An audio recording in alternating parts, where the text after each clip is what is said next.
Hello everyone, Hawky here, back with another sort of Convallaria video.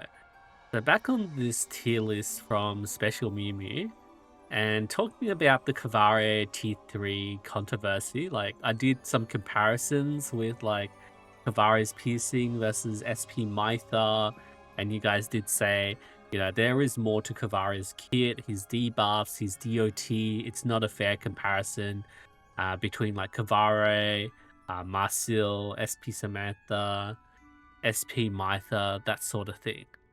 And in a way, you're right. But the main thing is trying to understand this from a CN perspective. And I think that is the main issue. The way that CN players, well, most of them, how they see things compared to global is actually a bit different. Like if we look at the DOT people on this list, right? We got Luffy. Luffy's the only really high one with DOT. We got Nidia. I mean, she does DOT, but like most of her stuff is burst. We got Kvare here. We got Poochron. Like everyone's pretty low here on the DOT. And I feel like the main reason for this is the way that these CN players, like the majority of the CN players, see the game is they're very competitive. Like, I'm not sure if you've seen, like, JP, KR high scores, they're always reaching for the top. And that's the same in CN. Like, in their society, being competitive is in their blood. Like, it's not to say that people in global aren't competitive, but it's just like it's like the only option to survive and push things through because of there's so many people and everyone's just in competition with each other. So when they look at beating stages in general, they focus heavily on output, on DPS. There is a bit of utility here and there, like, we do have Eucerin, we do have Inanna act again, but the main focus is on doing as much damage.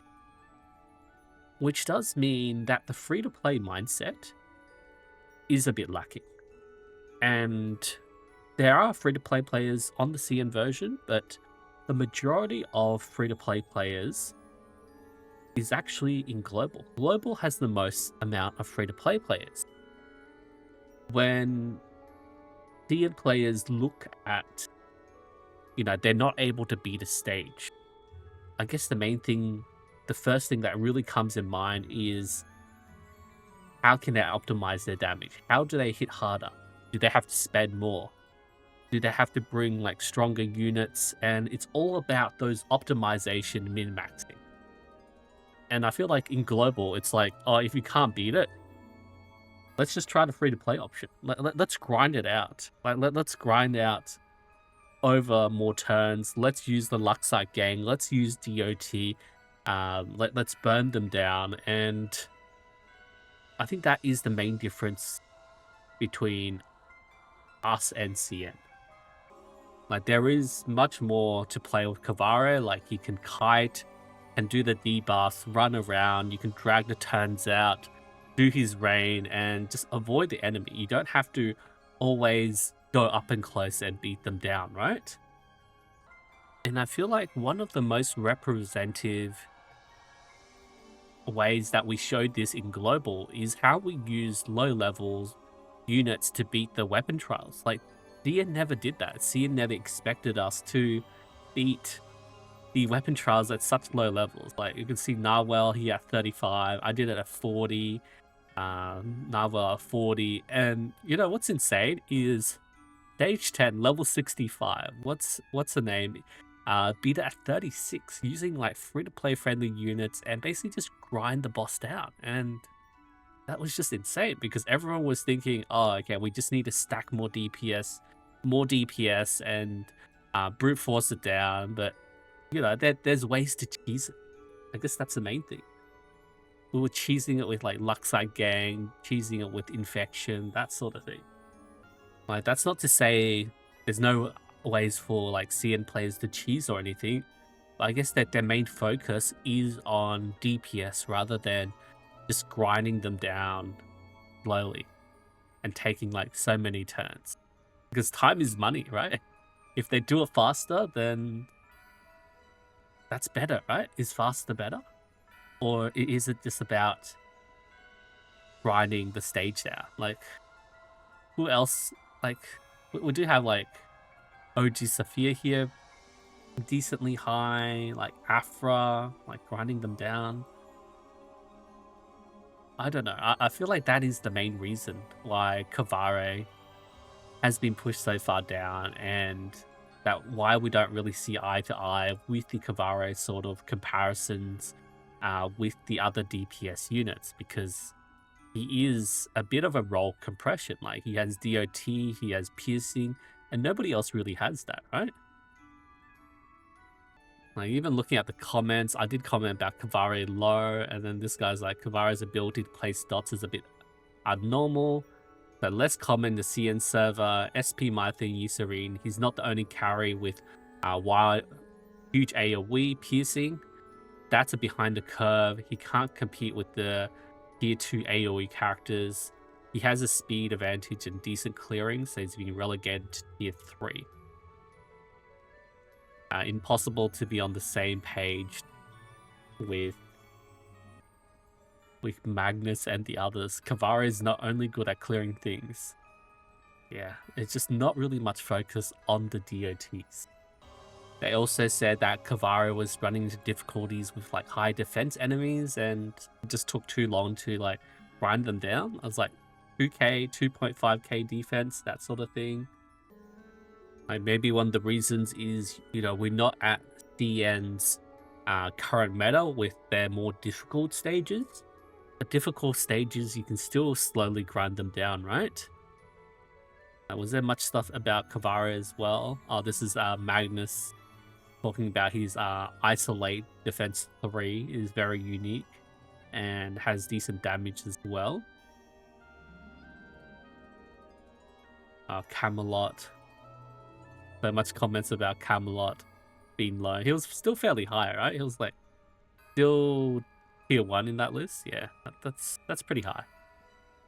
In high pressure dungeons is too weak. And saying Lukuma's better.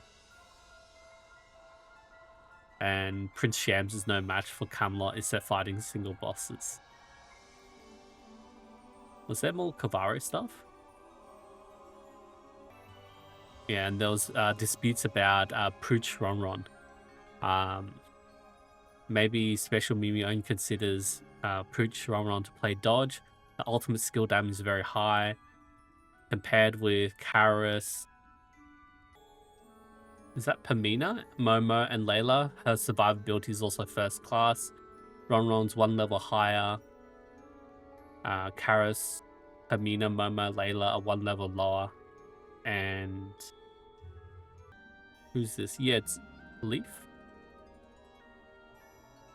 Yeah, looking at reviewing the DOT damage of Pooch Ronron. Hearing skill is more practical, can be used every round after planting the flag. Suffers from relatively slow skill rollover, requiring teammates to reduce cooldowns, lacks a strong physique. Unique dodge relies heavily on specific levels and environments to function effectively. Delayed mechanism.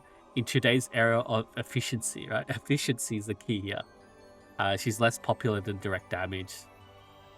More room to play in the future. Okay. Skill can't be turned around. Oh, here's more Kvare. Can be put on first level with long reach, DOT, good piercing, and not to tier 3. Barrel's the same. After she gets the rally response, she can throw out 4 NG ultimate skill every turn and join the rally command team without being tier 4. Okay. Yeah, I think it's still very solid. Like, he does a lot of comparisons, and I guess the main thing is there's always like a certain level of bias to these tier lists. It is very detailed and still a very good analysis of how CN are pushing through their meta, pushing through their characters, how they're using them. Like, he's happy with Kvare T3, maybe looking at from like a DPS efficiency standpoint. I still have Kvare here at tier 0.5. I think he is still very capable in the current and the future meta. And it's just really about the way you play the game, right? Are you pushing at that efficiency, pushing at those low turns? Because we're not just considering the ranked challenges, right? We could still take long turns to grind out the stage. And it's just all part of our how we play the game, right? Had him higher than Marcel, right? Because Marcel is just a pure DPS and Kvare just does so much. Anyway, I'll leave it there. I'm not. I wasn't dissing Kvare on purpose. He's my one of my favorite units. He's my avatar profile picture for ages, and yeah, I think it was just, you know, if we're looking from CN point of view, he's fallen, but for us, he's still one of the best units. Anyway, I'll leave it there for now. Thank you everyone so much for watching. I'll see you guys next time.